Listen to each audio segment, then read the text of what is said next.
8월 18일 목요일. 오늘 만나 성경 말씀은 레위기 26장 18절에서 20절까지 말씀입니다. 또 만일 너희가 그렇게까지 되어도 내게 청종하지 아니하면 너희의 죄로 말미암아 내가 너희를 7배나 더 징벌하리라. 내가 너희의 세력으로 말미암은 교만을 걷고 너희의 하늘을 철과 같게 하며 너희 땅을 녹과 같게 하리니 너희의 수고가 헛될지라 땅은 그 산물을 내지 아니하고 땅의 나무는 그 열매를 맺지 아니하리라. 오늘 만나로 만나주시는 하나님을 기대합니다. 우리 아이가 달라졌어요 라는 TV 프로그램 기억하시나요?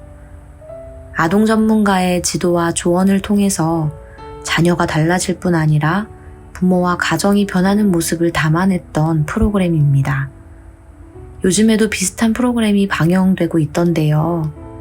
그 안에서 무엇보다 중요하게 다뤄지는 부분이 바로 훈육입니다. 칭찬은 고래도 춤추게 한다지만 칭찬과 격려와 허용만으로는 올바른 훈육이 어렵다고 합니다. 그래서 때로는 단호하고 엄격한 가르침이 필요합니다.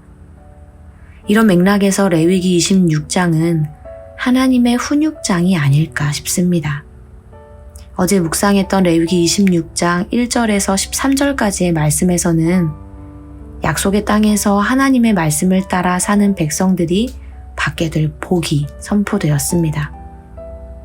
그런데 오늘 말씀에서는 그 땅에서 하나님의 말씀을 따라 살지 않을 때 백성들이 받게 될 징계가 선포되고 있습니다. 하나님은 노하기를 더디하시고 긍휼이 많은 분이라고 말씀하셨는데 이상하게도 복에 대한 말씀보다는 징계에 대한 분량이 많습니다. 게다가 이 징계는 앞서 선포된 복에 대한 약속까지도 모두 다 뒤집어 버립니다.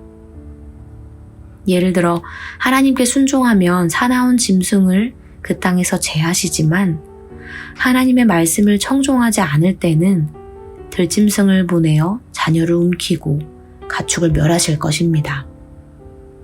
사람이 안식년을 지키면 그 안식년의 소출을 들짐승들도 함께 누리게 되지만 하나님의 명령을 따르지 않으면 들짐승은 오히려 사람을 해치는 수단이 되고 말 것입니다. 이뿐만이 아닙니다. 불순종이 거듭될 때에는 징계의 범위가 개인에서 공동체, 땅으로까지 넓어지고 강도도 훨씬 커집니다. 그렇다면 하나님께서는 왜 사랑하는 자녀들에게 이토록 단호하고 엄격하게 말씀하실까요? 말씀의 분량처럼 복과 칭찬보다 징계가 더 큰 건 아닐까요? 이스라엘 백성들이 들어가서 살게 될 가나안은 약속의 땅이기도 하지만 하나님 손 놓고도 살 수 있을 것 같은 유혹이 많은 땅입니다. 광야에 있을 때보다 더 하나님과 교제하기 어려운 곳이 바로 가나안 땅입니다.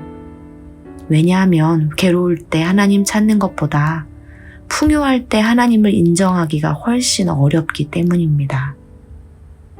하나님께서는 하나님의 자녀들이 광야에서뿐 아니라 가나안 땅에서도 하나님의 다스림 아래 살아가기를 원하십니다.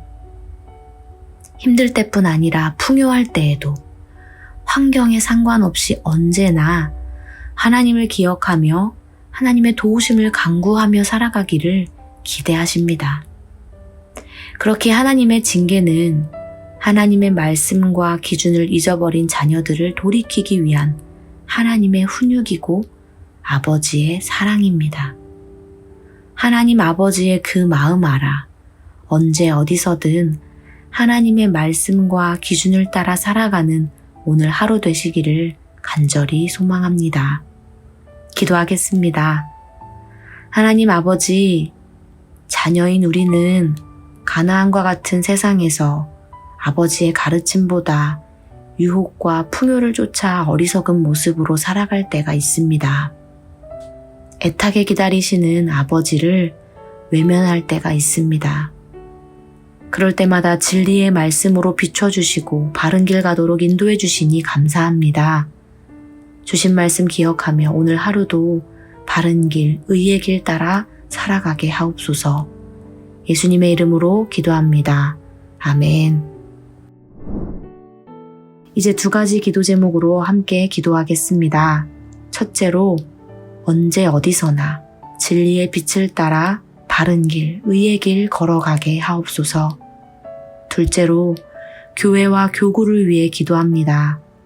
광야길 걸을 때에는 하나님의 만나를 구하며 살아가게 하시고, 가나안 땅에 머물 때에는 유혹을 떠나 진리의 말씀 붙들고 살아가는 공동체 되게 하옵소서.